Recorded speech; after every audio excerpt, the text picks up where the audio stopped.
Namaste. Namaste, dear sister.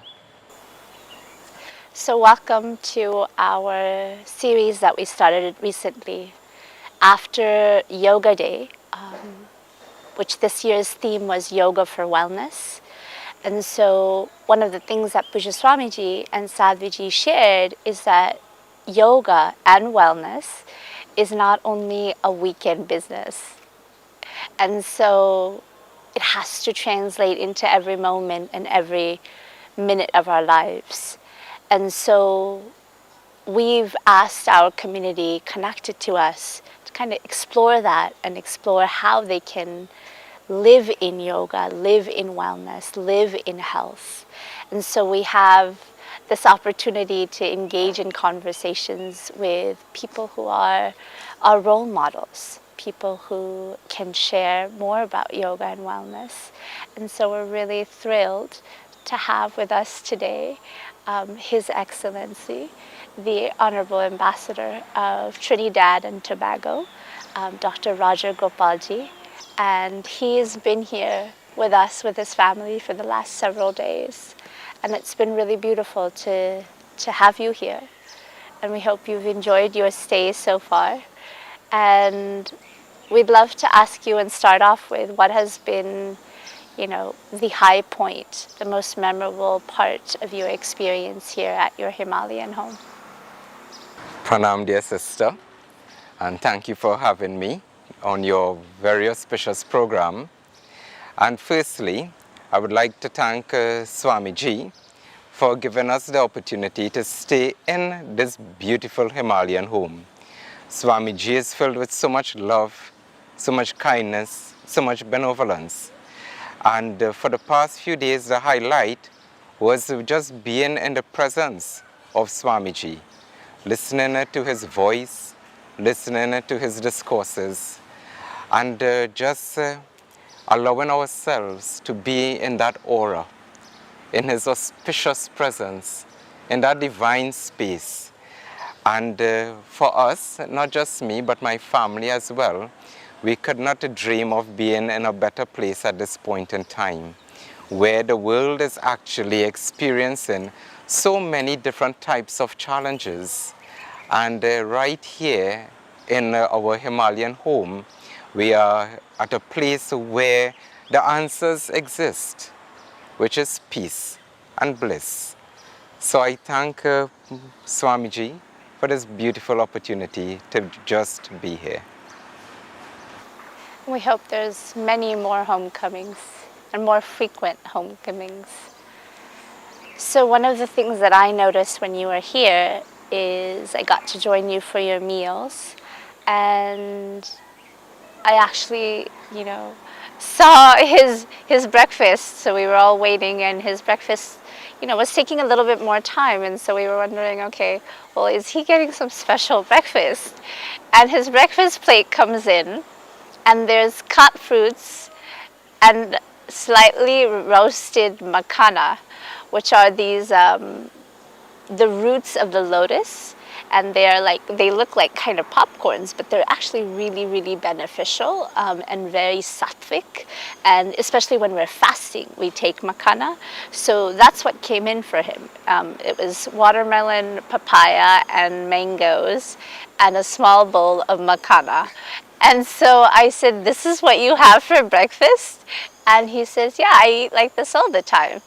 So I wanted to ask you, because clearly that to me was a symbol of, having a sattvic lifestyle, a yogic lifestyle, a balanced lifestyle, and even the way you carry yourself, the way your family is, that is reflective. So I'd love for you to share with our family what has inspired you to be on this path? Were you always like this, or was there someone or something that has inspired you to live in this way?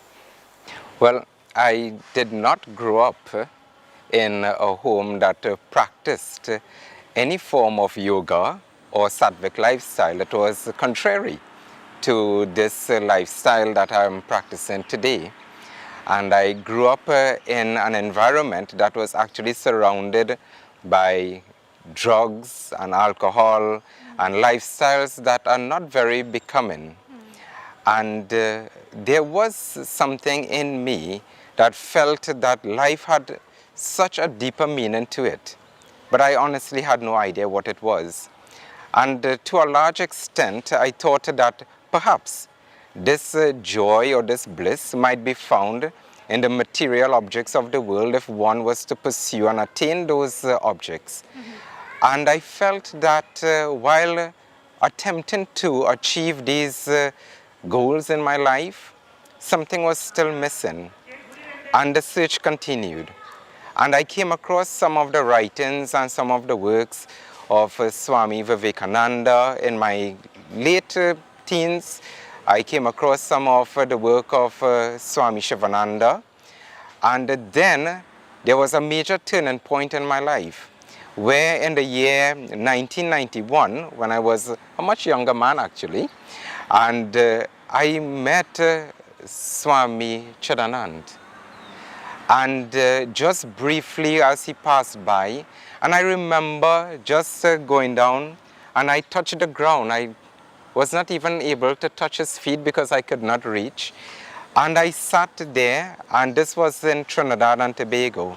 And I listened to Swamiji discourse on who am I? And it dawned upon me that the search for this lifestyle of bliss, joy, happiness, perseverance did not exist in anything that I could possibly search for in the external world of experiences, because it was right within. It always existed. What I did not know is that it was not something to find outside, but it was an unfoldment of that which already existed within. And that was the turning point for me. Thereafter, I thought that once I understood who I am, which I am not the body, and I am not the mind, and I am not the causal body either, but I am. And because of this connection with the cosmic consciousness, or the God consciousness, or the supreme consciousness, or the absolute reality, or whatever name that we understand it to be, if that is what I am, then that is the lifestyle I will pursue from inside out and not from outside in. Lovely. So, you know, one of the things that we reflect upon in this series is really the definition of health and wellness, because so many people, especially in this time of pandemic, we have faced a public health crisis, and there are countries and there are nations and there are people trying to understand how to bridge the gap, and so much talk has come around, you know, immunity of the body, and really people are grappling to understand what it means to be healthy, what it means to have holistic health. And so I'd love for you to share what health and wellness means to you. Thank you for asking such a pertinent question. And when we look at the issue of health and wellness, we first have to look at health and wellness of what? And of course, we would usually answer typically the body. But what is the body? And we understand the body to be the gross body. We also understand the body to be the subtle body. Then there's the causal body. And then there's the turiya, that which exists in all three states of what I just described. Health and wellness, for me personally, did not start with just the physical well-being. And it cannot start with the physical well-being. Our true nature does not suffer. Our true nature does not know pain, and it does not know pleasure either. It is always in that constant state of bliss. Health and wellness starts from that substratum of our very being, understanding that we are one, this essence that exists as the cosmic consciousness. From there, our minds are then engaged and engineered towards a healthy thinking, a healthy pattern of thought. Once our mind gets rid of the garbage, the rubbish that we sow sometimes, whether it be directly or indirectly accumulate, and we flush ourselves out, then it naturally flows into the body. We will then not want to allow our system, which is just a vessel. It is just a mechanism in which the Paramatman, the Supreme Self, will function in this world of experiences. So therefore, since it is just a vessel, we must take care of it as well. And as you said, dear sister, we face this pandemic. And this pandemic actually has many positives to it. It forced us to take a look at ourselves and self-responsibility in this world today.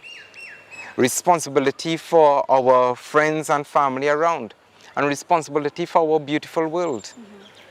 And in being able to take care of our physical self through our mental state and tapping into the source of that health, which is the Paramatman, then we are able to live a healthy lifestyle in all things that we do, in all facets of our life, in the way that we think, and in the way that we eat, and in the way that we live.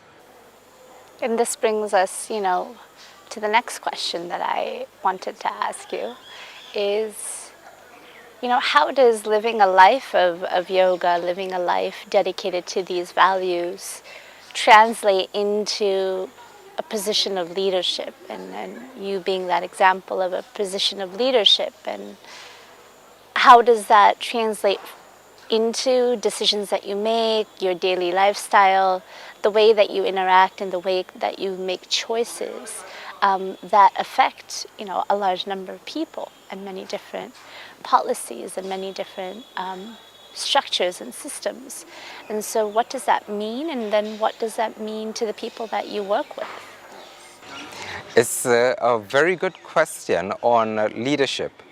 And there are so many definitions that one can find in the textbook on leadership and what is leadership. So without going into the academics of the definition, I'll just share with you what I think leadership means. And leadership is simply inspiration. It is to inspire, and not just inspire those around, but we ourselves must be that divine inspiration that comes from that state of consciousness. And my version of leadership, it's never to tell, it's never to instruct, but it is to set by example. And by setting that example of the way that we think, in the way that we live, in the way that we do, then my staff and my colleagues will follow naturally. And that is the way that I have approached leadership. And how I interact with policy making and decision making is the same way that I interact with all aspects of life. It must come from that divine source. And once one gets into that state of quietude, where the mind is always quiet, where we are always in that state of calm, then we know that the right decision is there. It is what we know as actionless action. So we are always rested in that state of quietude. We are always established in that divine state. And therefore, everything that we do is directed by that divine state. There is nothing new in this world. All things already existed and it will continue to exist. So we are just here in this physical form in a temporary state. So we tap into that which is permanent, not which is temporal, and allow that permanent state to constantly guide the way that we make our decisions, whether that decision be at a professional level, that decision might be at a personal level, or even at a family level. It is guided by that state of a deeper consciousness, which goes beyond the state of the mind and beyond the state of our intellect. I would like to add that it is not an intellectual reality, it is an experiential reality that we must tap into. It's very interesting because I remember you were speaking about you come from an intercultural family.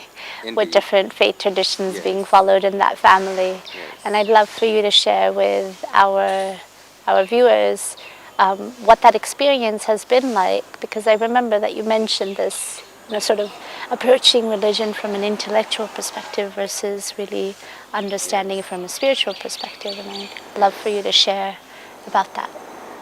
So I grew in Trinidad and Tobago, which is a multicultural, multi-ethnic society. By nature, the beauty of such a society is that you learn to appreciate everyone. Mm-hmm. And the most important aspects of human nature, that is what you look for. You don't look for branding. You don't look at denominations to define anyone, but you look at the essence, the fruit of goodness, which is love and joy and peace and patience. These are the things that learning more about my own self and my nature taught me. So I came from a background that is multi-religious, multicultural, multi-ethnic, and that's the beauty. Enjoying that diversity, but yet finding that golden thread of unity that exists. That unity which is compassion, goodness, kindness, and above all, divine love. Lastly, as we end our session today, so many people find it very difficult to experience that state that you speak of. And so what are tips, what are recommendations, what are suggestions, what are some things that people can do in a very concrete way to start to explore that, unfoldment that you speak about? My son asked me, he said that, Daddy, don't you think that Delhi is quite noisy with so many tuk-tuks and cars beeping their horns all the time? And when we visit Ganga, it's so quiet and peaceful. And I told him, I said, son, do you know that even if we sit on the banks of Ganga, the mind can be very busy, the mind can be very crowded. So the key to it is that let us get into that inner state of quietude where even thought is rested. Even if you are in the midst of Manhattan or Delhi or London, the mind remains in calm and quietude. If the mind is quiet, then wherever you are in this world, on the hills of the Himalayas, or you might be in the tip of the African continent, you will have peace. Bridget Swamiji speaks about peace in the chaos. Peace in the chaos. Noiselessness amidst the noise. Yes, the actionless action. Yes. That exists. And that is the tip, that is the key. Go beyond the mind, go beyond the intellect, and let everything rest and remain in that state. So in terms of, most people, if they close their eyes and they sit in that space, it becomes very noisy, yes. And it becomes a place where it creates a lot of awkwardness and a lot of anxiety in a lot of people. So how to even get yourself to sit? And then how do you go into that space of quietude? And what has been some things that have worked for you? Yes. I'll give you a very simple technique that I have used. Because we have been so entrapped in this world of objects and experiences, we believe that this is what we are, which is what we are not. So what I have been doing for the past many years, I would usually sit quietly and not necessarily all the time in a lotus position. Sometimes I might be on an aircraft. And so I would sit quietly and I will allow my body to relax. So the gross self is now subdued. And then I allow my breath to take control, just being aware of that breathing.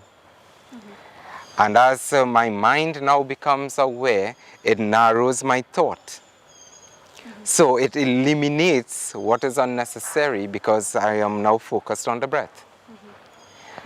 And as I focus on the breath, then I may take a particular mantra, something as beautiful as just Om. And sometimes I may use the Gayatri mantra very calmly and slowly.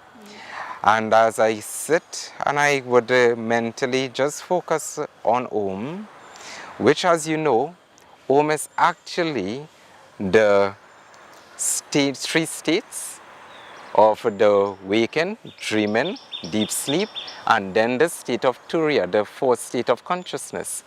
So as we focus on that, we eliminate all other thoughts, and we go subtler and subtler and subtler. And then even Om becomes a subtle state, and where we just now exist. We just be in that state of I am. And remain in that state of bliss. And if your mind drifts or a thought comes in, it's fine. And then you go back to just remaining in that state of bliss. And allow yourself to free fall, free fall, free fall. Deeper and deeper into that beautiful state.